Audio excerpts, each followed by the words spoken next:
আসসালামু আলাইকুম রহমতুল্লাহি ওবরাকাতু। সোজা সহজ কথা হলো, সারা বাংলাদেশে আলোচিত বিষয় বাউল আবুল সরকার। কি করেছে আবুল সরকার সবাই মোটামুটি এখন জানে। সে আল্লাহ পাকের শানে এমন বেয়াদবিমূলক শব্দ ব্যবহার করেছে, যেই বেয়াদবিমূলক শব্দের মাধ্যমে শুধু ঈমান যায় না, বরং প্রতিটা ঈমানদারের হৃদয়ে রক্তক্ষরণ হয় এবং সেটা সারা ওয়ার্ল্ডের সমস্ত ঈমানদারদের দিলের মধ্যে আগুন জ্বালিয়ে দেয়। তো এরপরেও দেখা যাচ্ছে যে বাংলাদেশের মধ্যে কিছু মানুষ তার পক্ষে অবস্থান নিচ্ছে, দেখা যাচ্ছে যে তার মুক্তি কামনা করছে।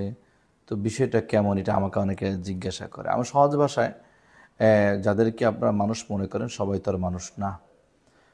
কারণ হলো, দেহে দেখতে মানুষ হতে পারে, সব মানুষ নয়, এটা মনে রাখবেন।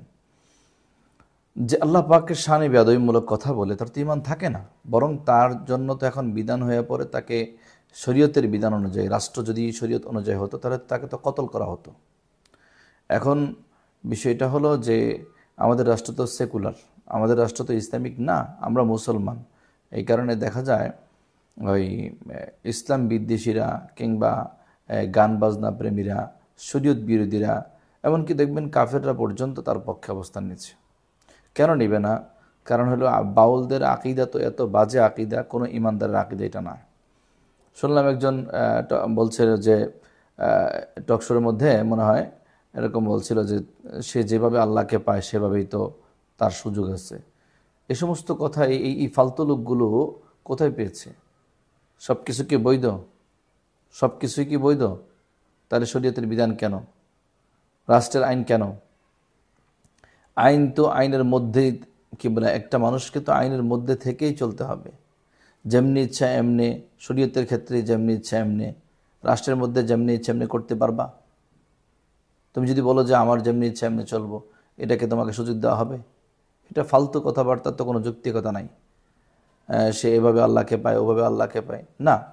শরীয়তের বিধান বজায় রেখে, আল্লাহ পাকের হুকুম বজায় রেখে আল্লাহকে খুঁজতে হবে, তখনই আল্লাহকে সঠিকভাবে পাওয়া যাবে। সঠিক পদ্ধতি বাদ দিয়া তুমি মনে করলা যে বেতের নামাজ 3 রাকাত, 3 রাকাত পরে কি করবো, 1 রাকাত বেশি পড়লে তো বেশি, 2টা সেজদা বেশি হলো, কতক্ষণ তেলাওয়াত হলো, রুকু একটা বেশি হলো, ভালো কথা না, সব জায়গায় ভালো কথা নয়, তাহলে তরিকা অনুযায়ী হবে না। তো ঠিক আল্লাহ পাককে খোঁজার জন্য, বোঝার জন্য তরিকা আছে, সেই তরিকা বজায় রাখতে হবে। যেভাবে ইচ্ছা সেভাবে তুমি দাবি করবা যে তুমি আল্লাহকে ভালোবাসছো, আল্লাহকে পাওয়ার জন্য করতেছো, এই ধরনের ফাজদামি আর তামাশা চলবে না। এটা শরীয়তেও চলবে না, বাংলার জমিনেও চলবে না। পরিষ্কার কথা বলছি। বাংলার জমিনে ওলামায়ে কেরাম যতক্ষণ পর্যন্ত আছেন, আহলে হক ওলামায়ে কেরাম আছেন, তুমি এই ভণ্ডদের পক্ষ নিবা, আর এই শরীয়ত বিরোধী কুফরি শক্তির পক্ষ নিবা। আরেকটা আশ্চর্যের বিষয় হলো যে এনসিপি বা ওই যে কি বলে, বৈষম্য বিরোধী আন্দোলন, এদের পক্ষ থেকে দেখলাম এদের পক্ষে তারা পোস্ট করছে। এত বেউকুফ এরা মানুষ হয়? তারা মনে করছে সেই যে স্বৈরাচার বিরোধী আন্দোলনের মধ্যে যেমন মানুষ সহযোগিতা করছে এমন করবে। না না, এটা ভাইবো না তোমরা। ওই বৈষম্য বিরোধী আন্দোলনে যারা আছে, এই ধরনের ভাবা মারাত্মক ভুল। এই ভাবা থেকে ফিরে আসো। ওটা ছিল স্বৈরাচার বিরোধী আন্দোলন, সেখানে সারা দেশের মানুষ নামছে। আর ইমান বিরোধী কথা বললে, ইমান বিরোধী কারো পক্ষ নিলে তোমাদের পক্ষ কেউ নিবে না, বরং এমনও হতে পারে চামড়াও থাকবে না, তখন আমও যাবে, ছালাও যাবে। এজন্য এই সমস্ত ফালতু চিন্তা থেকে ফিরে আসো, বরং সঠিক পথে আসো। যদি নাস্তিক্য মনোভাব লালন করো, তাহলে মনে রাখবা যে তোমাদের প্রতি মানুষ ধিক্কার দিবে এবং তোমাদেরকে টিস্যুর মতো ব্যবহার করে ফেলে দেবে। এটা ভাববো না তোমরা যে তোমরা মানে এই জায়গায় এসে তামাশা করতে পারবা। মানুষের ইমান নিয়ে খেলা করার কোনো সুযোগ কারো নাই। এনসিপি বলো আর যা বলো। আর এই যে ফরহাদ মাজার তো একজন অসুস্থ মস্তিষ্কের লোক আমি মনে করি। তুমি তোমাদের কাছে খুব জ্ঞানী মনে হতে পারে, আমি তো মনে করি জ্ঞান পাবি একটা লোক। কারণ তা না হলে সে নিজে মুসলমান দাবি করে, অথচ বলে যে আবুল সরকারকে গ্রেফতার করা, এটা কেন মন যেন আমাকে গ্রেফতার করা। তো যদি আবুল সরকারকে গ্রেফতার করা, ফরহাদ মাজারকেই গ্রেফতার করা হয়, তাহলে তো বলতে হবে আবুল সরকারের বক্তব্যই ফরহাদ মাজারের বক্তব্য। যদি তাই হয় তাহলে তাকেও গ্রেফতার করা উচিত। তো এই সমস্ত যারা এদের পক্ষ নিচ্ছে, পরিষ্কার কথা, বাউলদের আকীদা আপনারা জেনে নেবেন, ওদের বইয়ে লেখা আছে। এত বাজে আকিদা, এত বাজে চিন্তা ভাবনা, যেগুলোর দ্বারা কোনো মানুষের ইমান থাকে না। যদি তাই হয় আর এই বিশ্বাসে হয় আর এজন্য আপনি সমর্থন করেন এই বাউলদেরকে, আপনারও ইমান নাই, আপনিও বেঈমান হয়ে গেছেন।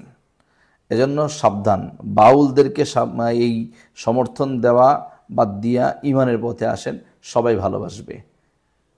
এটা অন্যায় কাজ, কোনো অন্যায় কাজ এদেশের তাওহীদি জনতা সহ্য করবে না। যতক্ষণ পর্যন্ত আমরা আছি ততক্ষণ পর্যন্ত ইনশাআল্লাহ কোনো শরীয়ত বিরোধী কাজকে এভাবে প্রমোট করার সুযোগ আমরা দিব না ইনশাআল্লাহ।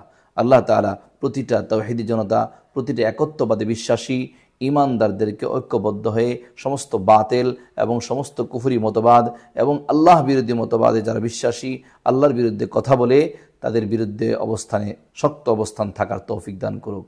আমিন। আসসালামু আলাইকুম ওয়া রাহমাতুল্লাহি ওয়া বারাকাতুহু।